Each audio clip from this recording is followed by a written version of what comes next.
चलिए बच्चों, अब हम टेबल और ग्राफ को कंप्लीट करेंगे।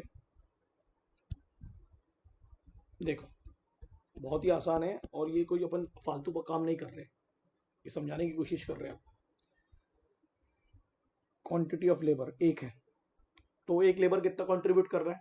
100 प्रोडक्शन, 100 यूनिट बना रहा है, तो एवरेज भी 100 ही आएगा, क्योंकि फॉर्मूला तो अपन पढ़े 100/100 ही होगा। और अभी मार्जिनल भी 100 ही आएगा, क्योंकि कोई चेंज तो आया नहीं। क्लियर है कि नहीं क्लियर? इसको थोड़ा सा क्लीन कर लेते हैं कि आसान हो जाएगा अपने लिए। ठीक है,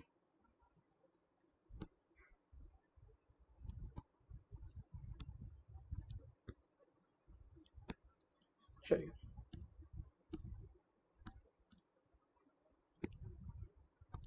चल, दूसरा लेबर आपने ऐड किया। शॉर्ट टर्म की बात कर रहा हूं मैं, अति उत्साहित होकर जब आप प्रोडक्शन में चीजें ऐड करते हैं तो अपन फिक्स तो कर नहीं सकते, वेरिएबल ही करेंगे।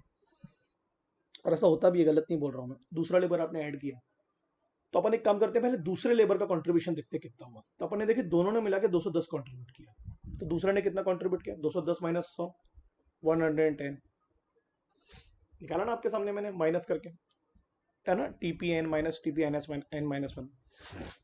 और एवरेज कैसे निकालते हैं? 210 डिवाइडेड बाई 2, 105। अब गौर करते जाओ क्या है, इनिशियल लेवल पर तीनों इक्वल थे। क्वेश्चन आ सकता है, इनिशियल लेवल पर तीनों इक्वल थे। TP equals to AP equals to MP। देख लो, आप आपके सामने दिख जाएगा। जैसे ही एडिशनल लेबर ऐड हुआ, देखिए आपने अच्छा कंट्रीब्यूशन किया ना उसका, तो देखो MP बढ़ गया, देखिए आपने। और MP बढ़ा तो TP बढ़ेगा ही, और AP भी बढ़ा। ध्यान देना, एवरेज कंट्रीब्यूशन भी बढ़ा, बट मार्जिनल जितना नहीं बढ़ा। देखो आपके सामने बता रहा हूं। तो इनिशियल लेवल पे क्या होगा, ध्यान देना, MP की स्पीड इंक्रीज होने की ज्यादा होगी। ठीक है, अब आ जाओ तीसरे लेबर पे। तीसरे लेबर का कंट्रीब्यूशन कितना भैया? सर तीनों लेबर का 330 है, तो तीसरे का है 120। अच्छा खासा, जबरदस्त सर, मजा आ गया। एवरेज कितना आएगा? 330 डिवाइडेड बाई 110। बहुत बढ़िया सर, बहुत ही शानदार रहा। ठीक है, अब आ जाओ आप चौथे लेबर पर। कितना कंट्रीब्यूशन रहा है चारों का मिला के? सर 440। चौथे का कितना रहा? 110। ओके, अब डिमिनिश होने लगा, हुआ ना? चौथे लेबर का कंट्रीब्यूशन 110, और देखो एवरेज 110 आएगा। फोर फोर लो, यानी यहाँ पर AP इक्वल्स टू MP हो गया, बोल सकता हूँ क्या? इक्वल हो गया ना? अरे हुए कि नहीं हुए इक्वल? और AP जब MP के इक्वल होता है, ध्यान देना, तो AP अपने हाईएस्ट पे होता है। देखो 110 उसका हाईएस्ट है, उसके बाद तो गिरा ही है वो, लिख लेना यहाँ पर, अपने हाईएस्ट पे होता है जब वो इक्वल होते हैं दोनों। और ये कितना आया? 120 से 110, 120 से 110।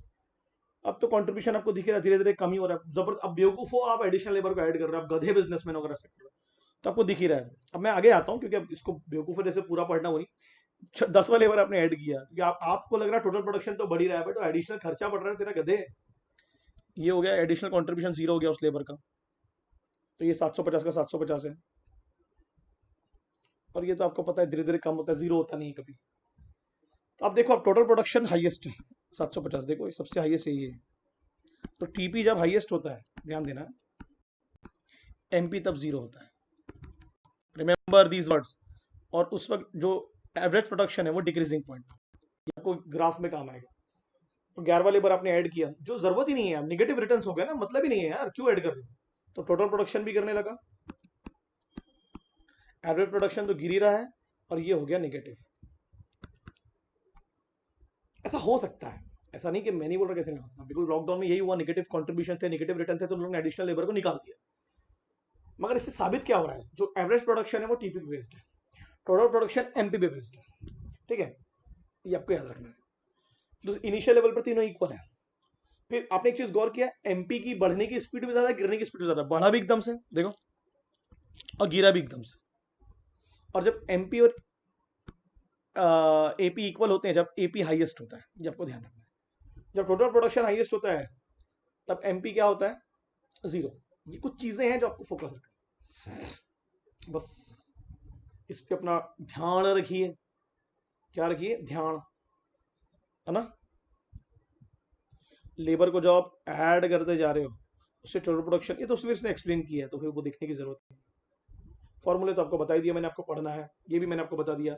एवरेज प्रोडक्शन जो इंक्रीज होता है वो कैसे होता है, जब आप वेरिएबल इनपुट में, वेरिएबल इनपुट मतलब लेबर को ऐड करते हो, है ना। तो उससे रिलेशनशिप क्या निकली कि मार्जिनल प्रोडक्शन एवरेज प्रोडक्शन से ज्यादा था इनिशियल लेवल पे, था कि नहीं था, यस सर था। एवरेज प्रोडक्शन जब अपने मैक्सिमम पे आया तो दोनों इक्वल हो गए, अब भी अपन ने पढ़े, है ना। या दूसरे वर्ड में बोलेंगे मार्जिनल प्रोडक्ट कर्व ने कट किया एवरेज प्रोडक्ट कर्व को, जो हम देखने वाले हैं। और जब एवरेज प्रोडक्ट गिर रहा है तो मार्जिनल उससे बहुत तेजी से गिर रहा है, तो नीचे हो चुका है, देखो ना ये कितना हुआ, गिरने लगा ना, ये देखो कुछ ज्यादा ही तेजी से गिर रहा है, तो कर्व में आपको दिखेगा। क्योंकि एडिशनल कंट्रीब्यूशन जो है लेबर का वो बढ़ेगा भी एकदम से, गिरेगा भी ना यार, ये तो आपको समझ में आना चाहिए, तो सबको समझ में आना चाहिए। ये रिलेशनशिप पे क्वेश्चन आ सकते हैं अपने। अब आप समझो पूरी दिक्कत क्या है। अब इसमें एक चीज, law of variable proportion, variable proportions of labour, diminishing returns of labour, पहले इसका नाम एक्चुअली यही था, फिर उनको लगा कि डिमिनिशिंग रिटर्न नाम रखेंगे तो बहुत नेगेटिव जाएगा, क्योंकि कभी तो इंक्रीजिंग रिटर्न दिया ना उसने, शुरू में दिया ना इंक्रीजिंग रिटर्न, तो इसलिए उसको थोड़ा सा उन्होंने चेंज करके वेरिएबल प्रोपोर्शन किया। इसलिए अपन land labour, sorry land building machine को कांस्टेंट मानते हैं, और सिर्फ किसको इंक्रीज कर रहे हैं, लेबर को, कर रहे हैं कि नहीं कर रहे। अपन ऐसा मान के चलते हैं कि all the factors of production can not be increase at a time और decrease at a time, because it is a short run. Short run में हम प्लांट वांट को बना नहीं सकते, खराब नहीं कर सकते, सिर्फ लेबर को कम ज्यादा कर सकते हैं। कुछ अजम्पशंस पे काम कर रहा है वो अजम्पशन क्या है कि जो टेक्नोलॉजी आप यूज कर रहे हो उस वक्त वही टेक्नोलॉजी पे, क्योंकि अगर आपने टेक्नोलॉजी को इंप्रूव किया तो प्रोडक्शन इंप्रूव हो जाएगा, फिर लॉ इंप्लीमेंट नहीं होगा, डिमिनिशिंग रिटर्न कभी आएगा ही नहीं।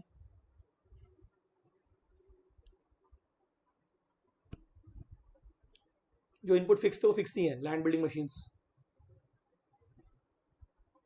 है ना। क्योंकि अगर हर इनपुट एक साथ बढ़ने लगेगा तो फिर रिटर्न टू स्किल इंप्लीमेंट होगा। रिटर्न टू स्किल का मतलब होता है लॉन्ग रन मार्केट वाला लॉ, जो हम पढ़ने वाले आगे जाके, ठीक है। ओके, समझ में आया कि बेटी। और दूसरी बात, ये लॉ वहां भी एप्लीकेबल नहीं होगा जब फैक्टर्स फिक्स प्रोपोर्शन में, लाइक 5 लेबर 5 मशीन, ऐसा नहीं है। यहाँ मशीन उतनी ही है, 2 ही मशीन है, उसी पे एडिशनल लेबर हम लगा रहे हैं, ठीक है। क्योंकि ऐसा अगर रहेगा तो वो कभी जीरो होगा ही नहीं ना। 5 मशीन 5 लेबर, तो हर लेबर पे हर मशीन तो बढ़िया है, कोई दिक्कत ही नहीं है। तो अपन ऐसा मान रहे हैं कि एक एक फैक्टर ज्यादा है, एक फैक्टर कम है। कौन सा फैक्टर ज्यादा है, वेरिएबल। कौन सा फिक्स है, फिक्स, ठीक है।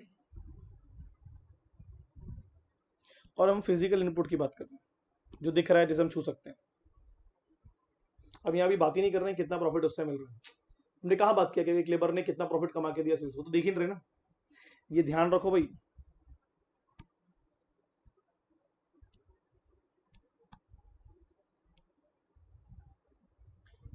ठीक है, तो अपने को उसको फोकस रखना है। ओके, यानी तुम बेवकूफ वजह से 5 मशीनें तो 5 लेबर, 6 मशीनें तो 6 लेबर, तो वो तो मतलब ही नहीं है गधे से। वो तो वैल्यू जीरो हो जाएगी, डिमिनिश तो होगी ना, डायरेक्ट जीरो हो जाएगी इस वाले एजम्पशन के हिसाब से, है ना। नेक्स्ट क्या आ जाएगा, डिफरेंट स्टेजेस में हमने इसको पढ़ा है। यार ये बहुत इजी है, मैं आपको इसको बना के दिखाता हूँ, इससे अच्छा मैं आपको एक अच्छा डायग्राम बना के दिखाता हूँ अपने शब्दों में।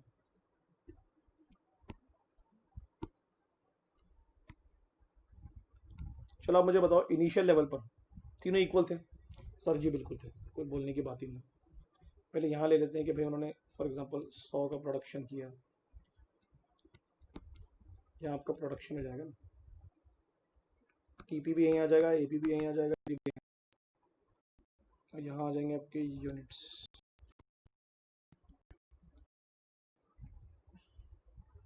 Labour of, units of labour, 2 labour, 3 labour, 4 labour, 5 labour, 6 labour, 7 labour. मैं अपने हिसाब से समझा रहा हूँ आपको, क्योंकि उसके हिसाब से जाएंगे तो बहुत बड़ा डायग्राम बनाना पड़ेगा, तो समझाते हैं। फिर 300 का कंट्रीब्यूशन, 400 का कंट्रीब्यूशन, 500 का, 600 का contribution, and then so on, ऐसे जाता है 700 का कंट्रीब्यूशन। बहुत मजा आएगा पढ़ने में। पहले लेबर का कंट्रीब्यूशन कितना था सर, 100, सही। तो TP MP EP equals to. अब दूसरे लेबर के कंट्रीब्यूशन में क्या हुआ, अगर टेबल के हिसाब से जाए, सर मार्जिनल प्रोडक्शन बढ़ने लगा, बढ़ा कि नहीं बढ़ा, मेरे को इतना बताओ सर, बढ़ा। ध्यान देना। तो टोटल भी बढ़ा, टोटल तो बहुत ज्यादा बढ़ा ना, 210 200, और मार्जिनल भी बढ़ा, है ना, और एवरेज भी बढ़ा, बट तीनों एक एक फ्रीक्वेंसी में नहीं बढ़े। फिर दूसरे लेबर में सर वो और बढ़ने लगे, ऐसे कुछ हुआ ना, मार्जिनल भी थोड़ा सा बढ़ा, एवरेज प्रोडक्शन भी बढ़ते लगे। फिर एक चौथा लेबर था, आपने देखा उसका कंट्रीब्यूशन में क्या हुआ था, वो जितना कंट्रीब्यूशन लास्ट लेबर का था उससे थोड़ा कम हुआ, तो मार्जिनल धीरे धीरे कम होने लगा, तो बने पड़े थे। जब मार्जिनल गिरने लगता है तो एवरेज को उसके हाईएस्ट पे कट करता है।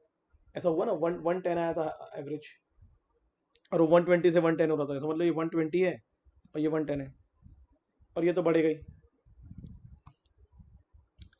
ये बढ़ा भी पहले मार्जिनल और गिर रहा भी पहले, तो ये पॉइंट पर क्या बोलेंगे हम, दोनों इक्वल हुए,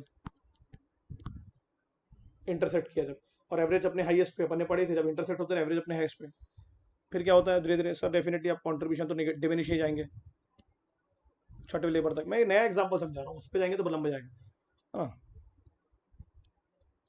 आप देख रहे हो टोटल प्रोडक्शन कर भी धीरे धीरे फ्लैटर हो रहा है, उसकी बढ़ने की स्पीड क्या है, डिमिनिश हो रही है, बढ़ तो रहा है, बढ़ तो तेजी से नहीं बढ़ रहा। टोटल प्रोडक्शन जब हाईएस्ट हुआ तो एमपी क्या होता है, जीरो, ये पढ़ा दिया मैंने आपको, और एवरेज प्रोडक्शन क्या होगा, धीरे धीरे गिरेगा, बट वो कभी जीरो नहीं होता। अब सुनना पूरी बात, बहुत ईजी है। आपको एडिशनल लेबर का सबसे अच्छा कंट्रीब्यूशन कहाँ मिल रहा था, जल्दी बताओ सर। ये यहाँ इसके पहले तक, इंटरसेक्शन के पहले तक, ये सब पहले ही लेंगे ना यार। लोग बोलते हैं सर यहाँ से क्यों नहीं लिया आपने, क्योंकि यहाँ से यहाँ तक भी तो कंट्रीब्यूशन ज्यादा ही है ना, भले कम हो रहा है बट एपी से तो ज्यादा है ना, कम होते होते भी यहाँ पर यहाँ लिख सकते हैं ना, MP is greater than AP, भले कम होते होते भी, ठीक है। ये पोर्शन में क्या है, MP is greater than AP, और ये पोर्शन में क्या है, MP is less than AP. समझ में आ गया, ठीक है। देखो ये जो पॉइंट है, ये एकदम से जो थर्ड लेबर का था, जो उसका कंट्रीब्यूशन बहुत ज्यादा था, देख रहे हो यहाँ पर देखो, टोटल प्रोडक्शन भी एकदम से बढ़ा। तो जब हाईएस्ट कंट्रीब्यूशन होता है ना लेबर का, हाईएस्ट कंट्रीब्यूशन, उस पॉइंट को हम बोलते हैं, ये पॉइंट को हम यहाँ ले लेंगे, पॉइंट ऑफ,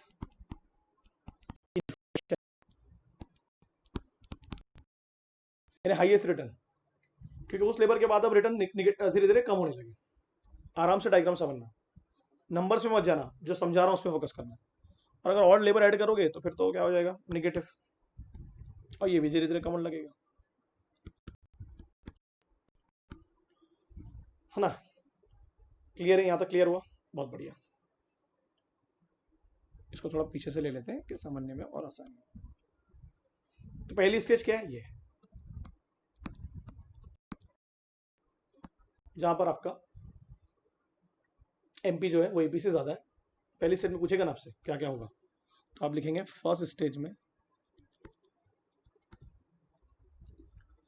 जो एमपी है ना, कहाँ खत्म हो रही है, वहां एपी अपने हाईएस्ट पॉइंट पे है, इंक्रीज हो रहा है, हो ही रहा है ना फर्स्ट स्टेज में।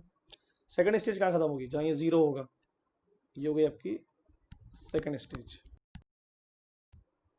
सर ये समझाएंगे second stage, yes sir. Second stage में क्या हो रहा है, एमपी गिर ही रहा है, गिरना चालू हो गया ना, डिक्रीज। एपी सर वो भी गिर, बट क्वेश्चन पूछेगा, एमपी की गिरने की स्पीड एपी के मुकाबले ज्यादा है, देखो तेजी से गिर रहा है एकदम पट से, है ना। ये आपसे पूछ सकता है, एमपी की गिरने की स्पीड, एमपी की जो फॉल होने की स्पीड है वो एपी के फॉल होने से ज्यादा है, और जो टीपी है वो अभी भी बढ़ रहा है, बट क्योंकि टीपी पूरी तरीके से कैपी बेस्ड होता है मार्जिनल प्रोडक्शन पे, तो मार्जिनल तो गिर ही रहा है, तो टीपी भी बढ़ेगा बट डिमिनिशिंग रेट पर, लिख लेना है पर। और यहाँ रेट मतलब होगा एमपी, डिमिनिशिंग एमपी के हिसाब से टीपी बढ़ रहा है बट डिमिनिशिंग होते हुए, इसलिए उसका कर्व क्या हो रहा है, फ्लैट हो। थर्ड स्टेज में क्या हुआ, और आप लिख भी सकते हैं थर्ड सेकंड स्टेज में कि एमपी जो है वो गिर तो रहा है और जीरो भी हो चुका है सेकंड स्टेज का, और टीपी हाईएस्ट।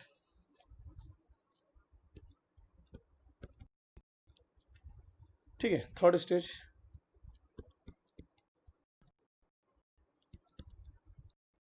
क्या है, टीपी भी गिर रहा है, एमपी नेगेटिव, नेगेटिव हो गया ना। तो यहाँ क्या लिखोगे आप, जल्दी बोलेंगे, फर्स्ट स्टेज में इंक्रीजिंग रिटर्न, सेकंड वाले डिमिनिशिंग रिटर्न मिल तो है बट कम मिल रहे हैं उम्मीद के, थर्ड वाले में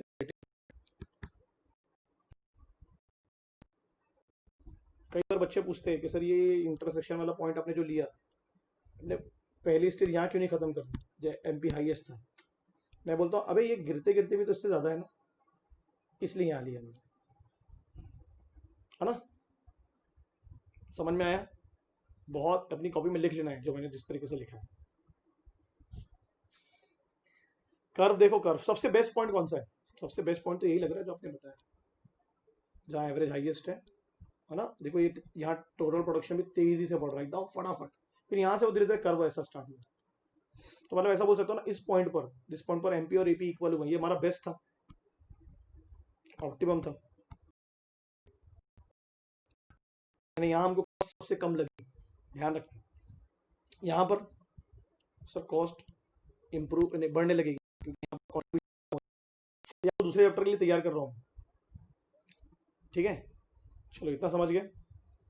ये डायग्राम मैंने बनाया, देखो first stage, second stage, third stage, point of inflection, highest return, इससे इसको जोड़ के थर्ड लेबर अज्यूम कर लेना उसको, वो वाला जो ऊपर था सबसे बड़ा कंट्रीब्यूशन जिसका था, कहाँ था वो, थर्ड ही है ना शायद, हाँ थर्ड वाला। समझा गया। तो आपसे कोई पूछता है ना कि आपका पहली स्टेज में ऐसा क्या हो रहा था कि आपको रिटर्न्स इंक्रीजिंग मिल रहे थे, तो आप बोलोगे, ध्यान देना कुछ चीजें लिखा दे रहा हूं,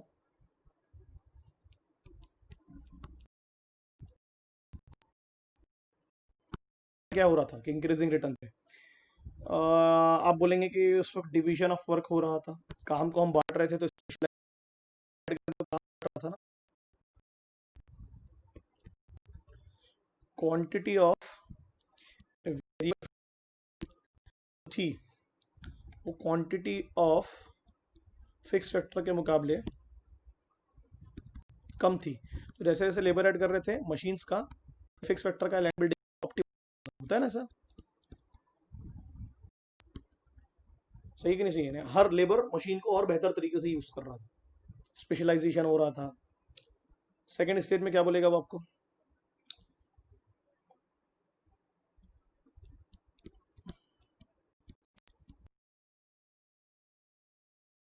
क्वांटिटी ऑफ फिक्स फैक्टर और quantity of factor almost equal होने वाला है, इसमें कोई दिक्कत नहीं है, अब इससे ज़्यादा ज़रूरत भी नहीं है। डिवीजन ऑफ वर्क हो चुका है तो कोई दिक्कत वाली बात नहीं है। एडिशनल लेबर का कंट्रीब्यूशन क्या हो रहा है ना। थर्ड स्टेज में अगर आपको पूछेगा कि ऐसा क्या से नेगेटिव, तो आपका आंसर होगा क्वांटिटी ऑफ वेरिएबल फैक्टर हो चुका है, बट मशीन थी नहीं तो एक्स्ट्रा लेबर तो कुछ कंट्रीब्यूट नहीं करेगा ना, इसलिए नेगेटिव रिटर्न है।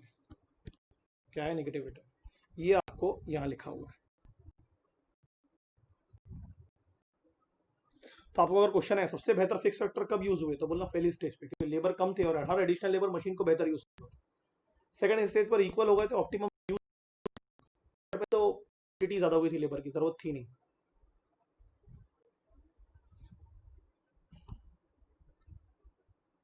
ठीक है, इतना आसान नहीं है। अगर आप सिर्फ पढ़ने बैठोगे ना, कुछ नहीं है, आप सिर्फ डायग्राम के थ्रू पढ़ लोगे ना, और मेरा जो चार्ट बना है उसके थ्रू तो आपको पूरे आंसर्स आ जाएंगे। ठीक है, इसी में अंडरलाइन कर रहा हूँ कुछ इंपॉर्टेंट चीज़ों को। फर्स्ट इंक्रीजिंग रिटर्न के कुछ फैक्टर्स आपको पढ़ने में आसानी हो। देखो ना, मशीन ज़्यादा थी, लेबर कम थे, तो मशीन का बेहतर उपयोग किया उन लोगों ने। सेकंड स्टेज क्या बोलता है, बढ़ तो रहा है बट डिक्रीजिंग रेट पर,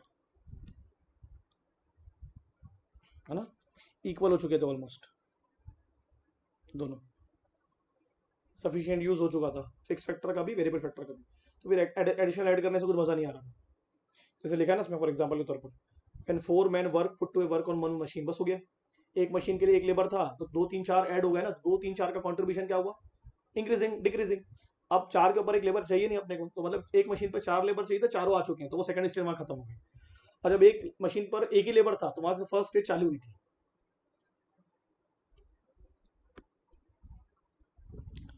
डिमिनिशिंग रिटर्न पे तो आपको पता चली गया क्या होगा।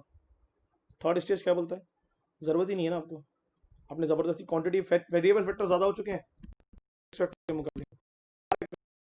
कोई मतलब ही नहीं है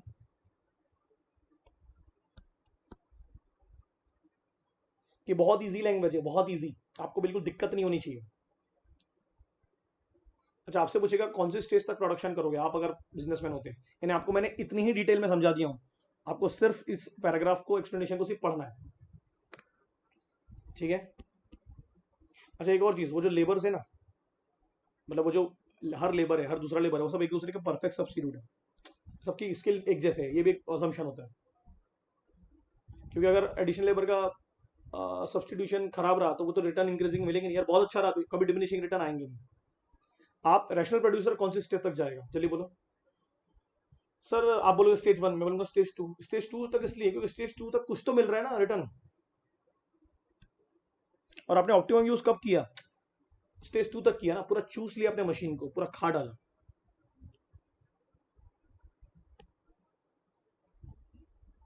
है ना। वो हमेशा कहीं में रहेगा, 2 में, देखो लिखा ना उसमें, ना 1 में रहेगा ना 3 में रहेगा। इकोनॉमिक एब्सर्डिटी और इकोनॉमिक नॉनसेंस बोलते हैं इनको, स्टेजेस को। एब्सर्डिटी का मतलब होता है कि 1 में रुक जाओगे तो तुम गधे हो, जब तुम्हारे को पता है कि तुम्हारी मशीन और यूज हो सकती है तो यूज करो ना, अनक्लियरनेस है तुम्हारे दिमाग में। और नॉनसेंस, थर्ड स्टेज तो नॉनसेंस ही है, साले जब जीरो रिटर्न मिल चुका तो निगेटिव में क्यों जा रहे हो, जहां पर दोनों पॉजिटिव है, भले गिर रहे हैं दोनों पॉजिटिव है कि नहीं है। तो जहां लगेगा जीरो हो रहा है तो वहां रुक जाना, है ना। क्लियर है, यहां तक समझा, यहां तक समझ गया तो भाई बात बन गई अपनी, डायग्राम भी समझ गए। TP total production, average production, marginal production, ये लॉ किस पे बेस्ड है, एडिशनल लेबर, और लॉ है लॉगिंग, ठीक है। जहां जहां इनकी कंट्रीब्यूशन ज्यादा होगी वहां इनकी कॉस्ट सबसे कम होगी, ये ध्यान रखना। जहां कंट्रीब्यूशन कम होने लगी वहां कॉस्ट बढ़ने लगी, तो आपको इसके थ्रू एक डायग्राम में बनाने वाला हूं, छोड़ दे रहा हूं बना के, ठीक है। चलो ठीक है, मुझे बताना समझा गया, और अच्छे से सुनना वीडियो को, ऐसा हड़बड़ी नहीं करना, आराम से सुनना एक एक चीज को क्या बोल रहा हूँ।